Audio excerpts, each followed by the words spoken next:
morning, everybody. Good morning. And happy Mother's Day to all the mothers and those taking on a motherly role. Thank you. So when Reverend Masters asked me to do this, of course I said yes. But then I started thinking, I was like, I'm not a preacher. Like, what can I say? So I have a lot, but I want to start off by saying what it means to be a mother. And shout out to my grandma right there with her camera recording, my mom who's at work right now, and my two godmothers who are home. So first, mothers are loving. Mothers are kind. Mothers put their child and others before themselves. Mothers are selfless, and mothers are compassionate. So I want to talk about first, how did Mother's Day come about? So Mother's Day came about because a young woman by the name of Anna Jarvis wanted to show appreciation to her mother, who was super sick and was gonna pass away soon. And her mother really wanted a day dedicated to her. So when she did pass away, Jarvis in 1908 held a huge memorial service for her where over 500 people attended, and every single one of them bought a white carnation. And a few years later, in the year 1914, former American President Woodrow Wilson decided to make the second Sunday in May Mother's Day. Amen. So the reason we celebrate Mother's Day is because it's a day that makes people remember the importance and significance of mothers in their lives, and is observed as a day that gives special emphasis to the motherly figures around the world. So now I'm going to talk about mothers in the Bible.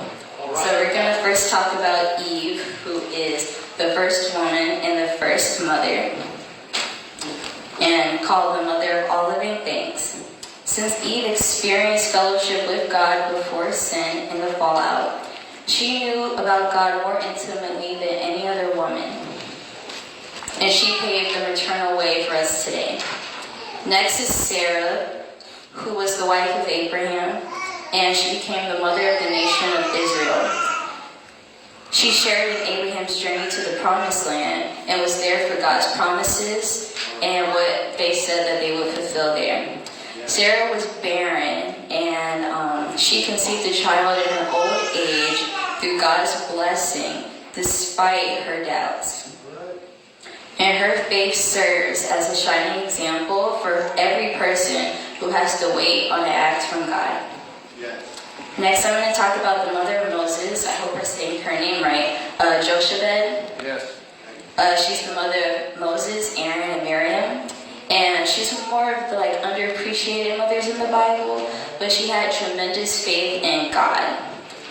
So as we know the story,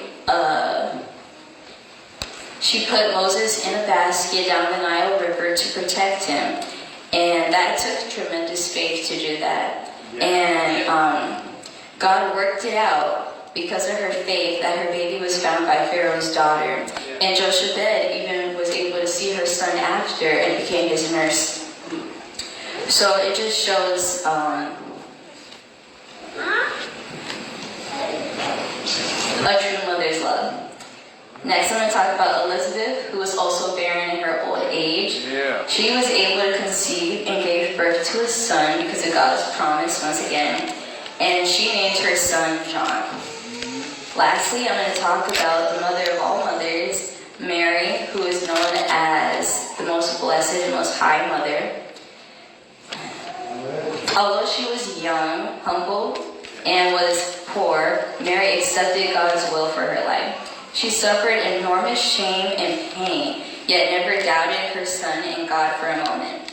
Mary stands as a highly favored person by God and a shining example of obedience and submission to the Father's will. Next, I want to talk about a story about two mothers in the Bible. So we all know the story, and if you haven't heard it, the story goes like this. Two women both gave birth at the same time at the same place. And one of the mothers had accidentally rolled over on her baby while they were sleeping and smothered it. So what she did was she put the dead baby and switched the babies around. So she had the live one and gave the dead one to the other woman. So of course, when she woke up, she was like, "Oh no, my baby's dead." But she was like, "That's not my child." But because the other mother kept saying, "Oh, your baby's dead, this is mine," it caused a big problem. So they decided to go to King Solomon to solve it because no one else could figure out who was the true mother. So they went to King Solomon, who was known far and wide for his wisdom, and they believed that he would choose the true mother.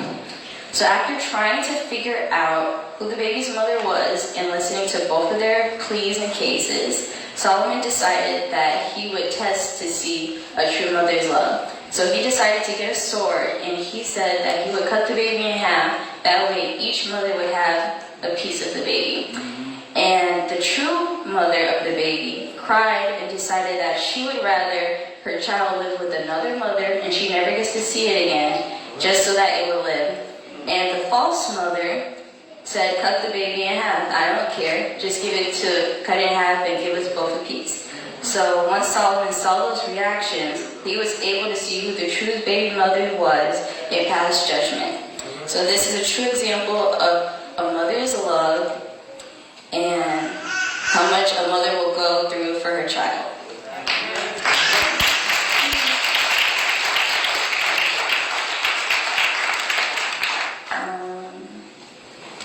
As I start to close, because I didn't plan to talk for too long, I wanted to say some scriptures from the Bible that talk about a mother's love and women. So first is Isaiah 66, chapter 13. "As one whom his mother comforts, so I will comfort you." Isaiah 49:15. "Can a mother forget her nursing child? Can she feel no love for the child she has borne?" Which also goes back to the Solomon case. Proverbs 31:25.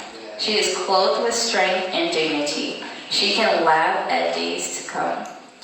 Proverbs 31:26. "She opens her mouth with wisdom, and the teaching of kindness is on her tongue." Proverbs 31, verses 28 through 29. "Her children rise up and call her blessed. Her husband also, and he praises her. Many women have done excellently, but you have surpassed them all." Deuteronomy 6, verses 6 through 7. "And these words that I command you today shall be on your heart. You shall teach them diligently to your children, and shall talk with them when you sit in your house, and when you walk by the way, and when you lie down, and when you rise." Proverbs 31, verse 31. "Honor her for all that her hands have done, and let her works bring her praise at the city gates." Psalms 139, verses 13 through 14. "For you formed my inward parts. You knitted me together in my mother's womb. I praise you, for I am fearfully and wonderfully made. Wonderful are your works. My soul knows it very well." Genesis 3, verse 20. "The man called his wife's name Eve, because she was the mother of all living things." 1 Peter 3, verse 4. You should be known for the beauty that comes from within, the unfading beauty of a gentle and quiet spirit, which is so precious to God." Deuteronomy 4, verse 9. "Only be careful and watch yourselves closely, so that you do not forget the things that your eyes have seen, or let them fade from your heart as long as you live. Teach them to your children and to their children after them." And the last one, Luke 2, verse 51. "And his mother treasured up all these things in her heart." In conclusion, Mother's Day is a holiday for the women and mothers in our lives that we love and appreciate them. But we shouldn't reserve all that affection for just one day and try to give them their flowers now. Thank you. Amen.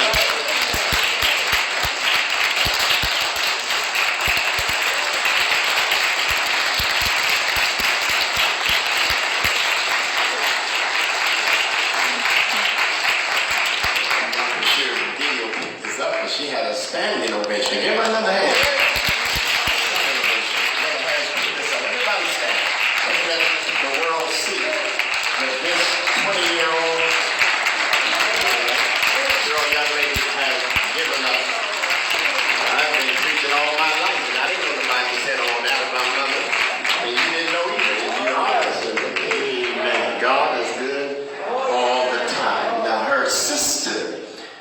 operating the video camera